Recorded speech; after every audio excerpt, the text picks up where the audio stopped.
والسلام على رسول الله وعلى آله وصحبه ومن والاه. أما بعد، فأعوذ بالله من الشيطان الرجيم. ولتكملوا العدة ولتكبروا الله على ما هداكم ولعلكم تشكرون. وقال المولى جل وعلا في محكم تنزيله بعد أعوذ بالله من الشيطان الرجيم: وَاعْبُدْ رَبَّكَ حَتَّى يَأْتِيَكَ الْيَقِينُ. محترم دینی بھائیوں، رمضان المبارک ہم سے رخصت ہونے والا ہے. ابھی چند دنوں پہلے ہم نے اس مہینے کا استقبال نہایت فرحت و شادمانی کے ساتھ کیا تھا. دیکھتے دیکھتے اور انگلیوں پر گنتے گنتے یہ مبارک ایام بابرکت راتیں ہم سے رخصت ہو رہی ہیں. اسی طریقے سے رات و دن کی آمد اور ماہ و سال کی آمد کے ساتھ ہماری زندگی کی گھڑی کی بھی سوئی نہ جانے کب کہاں اور کس وقت بند ہو جائے اور ہمارے اعمال کے صحائف لپیٹ دیے جائیں. ماہ و سال کے گزرنے کے ساتھ ہمیں اپنی زندگی میں گھٹنے والے ایام کا لحاظ کرنا چاہیے. کس صورت کے ساتھ رات اور دن گزر رہے ہیں اور ہماری زندگی کے ایام کم ہو رہے ہیں، اس کا اندازہ ماہ رمضان کی سرعت کے ساتھ گزر جانے سے سمجھا جا سکتا ہے. اب یہ مہینہ جو ہم سے رخصت ہو کر اللہ سبحانہ و تعالیٰ کے پاس جا رہا ہے، یہ بندوں کے حق میں یا بندوں کے خلاف گواہ بنے گا. جن بندوں نے اس مہینے کا احترام کیا، رمضان المبارک کے روزے کو اللہ سبحانہ و تعالیٰ پر ایمان رکھتے ہوئے ثواب کی نیت سے اور مطلوبہ شرائط کے مطابق رمضان کے روزے رکھے، تلاوت قرآن سے انہوں نے اپنی راتوں کو آباد رکھا، شب بیداری کی، بیہودہ بکواس سے، لغویات سے، جہالت پر مبنی گفتگو سے اپنے روزوں کو پاک رکھا، اپنے ساتھ انہوں نے اپنی زبان کا بھی روزہ رکھا، اپنی آنکھوں کا بھی روزہ رکھا، اپنے کانوں کا بھی روزہ رکھا، اور ان تمام چیزوں کو اللہ سبحانہ و تعالیٰ کی مرضی کے مطابق، نبی صلی اللہ علیہ وسلم کی ہدایات کے مطابق استعمال کیا. تو یقیناً یہ مہینہ اس خوش نصیب بندے کے حق میں گواہ بنے گا اور انشاءاللہ رب العالمین سے اس کی سفارش کرے گا اور اس کو بخشوائے گا. جیسا کہ حدیث میں ہے کہ سیام اور قیام یا سیام اور قرآن، السیام والقرآن یشفعان للعبد، روزہ اور قرآن روزے داروں کے لیے، تلاوت کرنے والوں کے لیے رب تعالیٰ کے پاس سفارش کریں گے.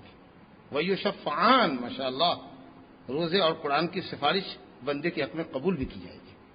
لیکن جن لوگوں نے اس ماہ مبارک کو بھی لہو و لعب میں گزارا، کوتاہیوں اور غفلتوں کی نظر چڑھا دیا